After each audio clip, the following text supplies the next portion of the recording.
देखिए, पंचायती राज व्यवस्था में जनता अपने लोकल प्रतिनिधियों को चुनती है, चाहे वो पंचायत समिति हो, मुखिया हो, सरपंच हो, उसके बाद जिला परिषद या जिला परिषद के अध्यक्ष हो। तो एक पूरा आपको ये पिरामिड दिखाई पड़ेगा। उसके बाद जितने जनप्रतिनिधि हैं उसमें सब लोग शामिल होते हैं, चाहे वो विधायक हो, एमएलसीज हो, एमपीज हो, सभी लोग मिलकर वोट करते हैं, तब ये इन एमएलसी का चुनाव होता है। तो कोऑर्डिनेटेड तो यह पूरा का पूरा सिनेरियो है ही। अभी आज दो मुद्दों पर चर्चा करने के लिए हम लोग बैठे हैं। अभिषेक जी, आपको आवाज मिल रही है मेरी? जी जी, हम सुन रहे हैं, बताइए। आ रही है।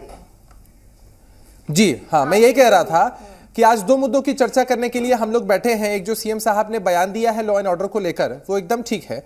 बिहार को किस दौर से बाहर निकाला था, आज बिहार की आम आवाम से आप पूछेंगे तो आपको महसूस करके बता पाएगी।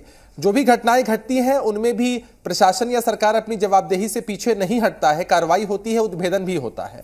रहा सवाल इन 24 सीटों पर एमएलसी चुनाव का, एक तरफ एनडीए का कुनबा है, मजबूत कुनबा है, एक साथ हम सब लोगों ने मिलकर चुनाव लड़ा है, और दूसरी तरफ महागठबंधन का एक स्वरूप था जिसमें आरजेडी अलग, कांग्रेस अलग। ये लोग एक दूसरे की टांग खींचने में लगे थे, या आपसी नूरा कुश्ती थी, या मैच फिक्सिंग करने की बहुत जगहों पर कोशिश की है। आज तो चुनाव संपन्न हो चुके हैं, सभी लोग दावे कर रहे हैं, लेकिन हम लोग पूरी तरीके से आशान्वित हैं, आश्वस्त हैं कि इन सभी सीटों पर एनडीए के ही उम्मीदवार अच्छे मतों के अंतर से जीतेंगे, जो एक बार फिर से साबित करेगा। नहीं, मैं उसमें एक चीज जोड़ रहा हूं अभिषेक झा। पहले तो ये दो बयान मैं इसलिए नहीं मानता क्योंकि नेता प्रतिपक्ष ने उन बयानों को एक साथ जोड़ दिया, को रिलेट कर दिया। उन्होंने कह दिया कि भाई एक तो सरकार फेल है कानून व्यवस्था के मसले पर, दूसरा स्थानीय जनप्रतिनिधि आक्रोशित हैं क्योंकि उन्हें भी लगता है कि जनता सरकार से नाराज है, त्रस्त है, और इसीलिए वो हराने जा रहे हैं एनडीए को। तो बयान तो एक ही है, दोनों का कनेक्शन। दूसरी बात, आप महागठबंधन को कह रहे हैं कि वो बिखर गए, लेकिन वो अकेले दम पर आपको धूल चटाने का दावा कर रहे हैं। वो कह रहे हैं कि हम सुपड़ा साफ कर देंगे एनडीए का। देखिए, एक बहुत महत्वपूर्ण बात है।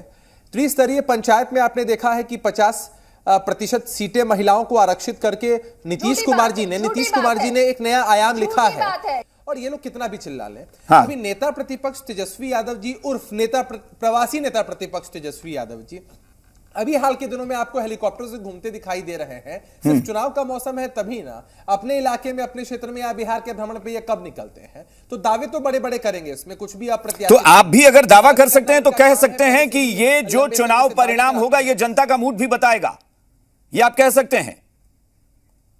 निश्चित रूप से ना। देखिए, मैंने आपको पिरामिडल स्ट्रक्चर के बारे में कहा कि नहीं, आपने कहा, लेकिन मैं फिर जब परिणाम आएंगे तो मैं इस पर चर्चा करूंगा। अगर विपक्ष को ज्यादा मिलता है तो भी मैं कहूंगा कि फिर आप जनता का मूड इसे मानिएगा। नहीं, देखिए, एक बात तो तय है ना अभिषेक जी कि चुनाव में जब हम लोग जाते हैं, हर पार्टी चुनाव में अपने मुद्दों को लेकर के जाती है। जनता या जनप्रतिनिधि अगर इस चुनाव में है तो वो लोग वोट करते हैं। जनादेश हो या जनप्रतिनिधियों की तरफ से जो भी रिजल्ट सामने आते हैं, हर किसी को उसका सम्मान करना चाहिए। लेकिन हम लोगों ने जो स्थितियों का आकलन किया है, जो स्थितियों को भापा है, उसके हिसाब से आपके सामने पूरी तरीके से हम लोग बता रहे हैं कि हमें ही बहुमत मिलेगी। बहुमत क्या, अधिकांश सीटें हम ही लोग जीत करके आएंगे। इन लोगों के जो भी दावे हैं वो खोखले ही साबित होंगे।